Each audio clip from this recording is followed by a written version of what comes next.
षट्षष्टितमः सर्ग 66वां सर्ग। कुंभकर्ण के भय से भागे हुए वानरों का अंगद द्वारा प्रोत्साहन और आवाहन।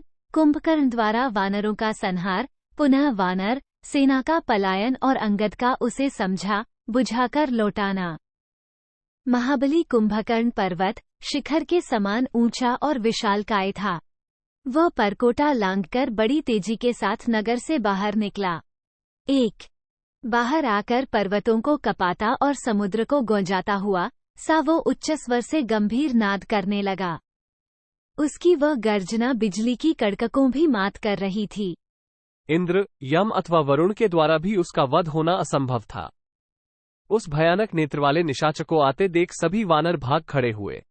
3 उन सबको भागते देख राजकुमार अंगद ने नल, नील, गवाक्ष और महाबली कुमुद को संबोधित करके कहा। 4 वानर वीरों, अपने उत्तम कुलों और उन अलौकिक पराक्रमों को भुलाकर साधारण बंदरों की भांति भयभीत हो तुम कहां भागे जा रहे हो? 5 सौम्य स्वभाव वाले बहादुरों, अच्छा होगा कि तुम लौट आओ। क्यों जान बचाने के फेर में पड़े हो? ये राक्षस हमारे साथ युद्ध करने की शक्ति नहीं रखता। ये तो इसकी बड़ी भारी विभीषिका है।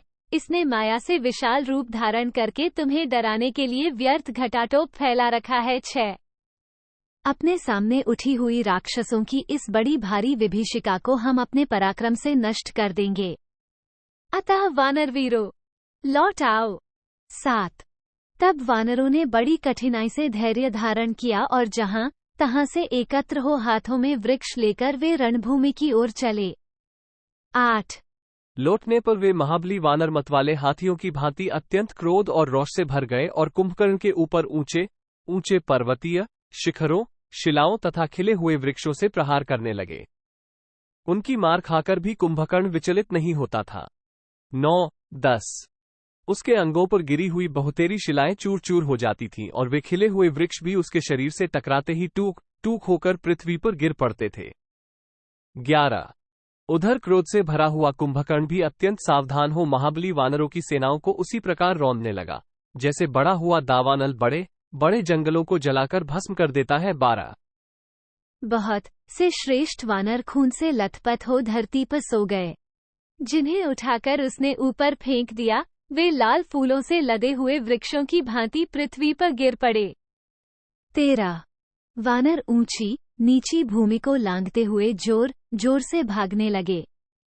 वे आगे पीछे और अगल बगल में कहीं भी दृष्टि नहीं डालते थे। कोई समुद्र में गिर पड़े और कोई आकाश में ही उड़ते रह गए।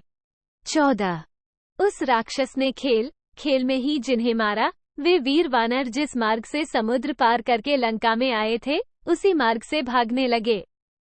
15 भय के मारे वानरों के मुख की कांति फीकी पड़ गई। वे नीची जगह देखकर भागने और छिपने लगे। कितने ही रीछ वृक्षों पर जा चढ़े और कितनों ने पर्वतों की शरण ली। 16 कितने ही वानर और भालू समुद्र में डूब गए। कितनों ने पर्वतों की गुफाओं का आश्रय लिया।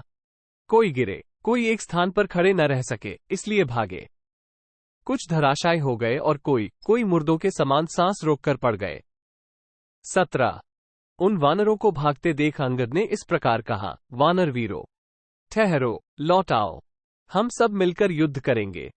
18 यदि तुम भाग गए तो सारी पृथ्वी की परिक्रमा करके भी कहीं तुम्हें ठहरने के लिए स्थान मिल सके ऐसा मुझे नहीं दिखाई देता। सुग्रीव की आज्ञा के बिना कहीं भी जाने पर तुम जीवित नहीं बच सकोगे।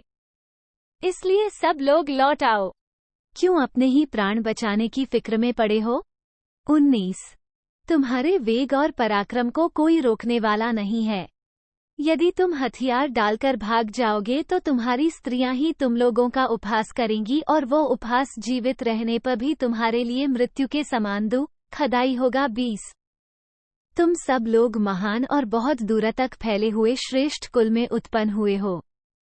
फिर साधारण वानरों की भांति भयभीत होकर कहां भागे जा रहे हो? यदि तुम पराक्रम छोड़कर भय के कारण भागते हो तो निश्चय ही अनार्य समझे जाओगे। 21 तुम जन समुदाय में बैठकर जो डींग हांका करते थे कि हम बड़े प्रचंड वीर हैं और स्वामी के हितैषी हैं, तुम्हारी वे सब बातें आज कहां चली गईं? 22 जो सत्पुरुषों द्वारा धिक्कृत होकर भी जीवन धारण करता है, उसके उस जीवन को धिक्कार है। इस तरह के निंदात्मक वचन कायरों को सदा सुनने पड़ते हैं। इसलिए तुम लोग भय छोड़ो और सत्पुरुषों द्वारा सेवित मार्ग का आश्रय लो। 23। यदि हम लोग अल्पजीवी हों और शत्रु के द्वारा मारे जाकर रणभूमि में सो जाएं तो हमें उस ब्रह्मलोक की प्राप्ति होगी जो कुयोगियों के लिए परम दुर्लभ है। 24। वानरों, यदि युद्ध में हमने शत्रु को मार गिराया तो हमें उत्तम कीर्ति मिलेगी, और यदि स्वयं ही मारे गए तो हम वीरलोक के वैभव का उपभोग करेंगे। 25। श्री रघुनाथ जी के सामने जाने पर कुंभकर्ण जीवित नहीं लौट सकेगा, ठीक उसी तरह जैसे प्रज्वलित अग्नि के पास पहुंचकर पतंग भस्म हुए बिना नहीं रह सकता। 26। यदि हम लोग प्रख्यात वीर होकर भी भागकर अपने प्राण बचाएंगे और अधिक संख्या में होकर भी एक योद्धा का सामना नहीं कर सकेंगे तो हमारा यश मिट्टी में मिल जाएगा। 27। सोने का बाजूबंद धारण करने वाले शूरवीर अंगद जब ऐसा कह रहे थे, उस समय उन भागते हुए वानरों ने उन्हें ऐसा उत्तर दिया जिसकी शौर्य संपन्न योद्धा सदा निंदा करते हैं। 28। वे बोले, राक्षस कुंभकर्ण ने हमारा घोर संहार मचा रखा है, अतः ये ठहरने का समय नहीं है।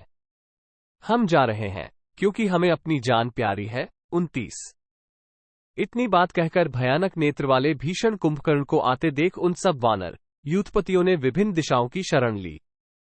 30। तब उन भागते हुए सभी वीर वानरों को अंगद ने सांत्वना और आदर सम्मान के द्वारा लौटाया। 31। बुद्धिमान वालीपुत्र ने उन सबको प्रसन्न कर लिया। वे सब वानर यूथपति सुग्रीव की आज्ञा की प्रतीक्षा करते हुए खड़े हो गए। 32।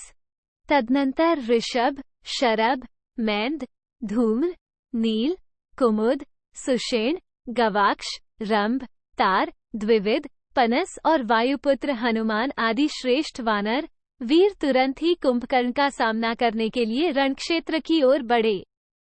33। इत्यार्षे श्रीमद् रामायणे वाल्मीकिये आदिकाव्ये युद्धकांडे षट्षष्टितमः सर्गः 66। इस प्रकार श्री वाल्मीकि निर्मित आश्रामायण आदिकाव्य के युद्धकांड में 66वां सर्ग पूरा हुआ। 66।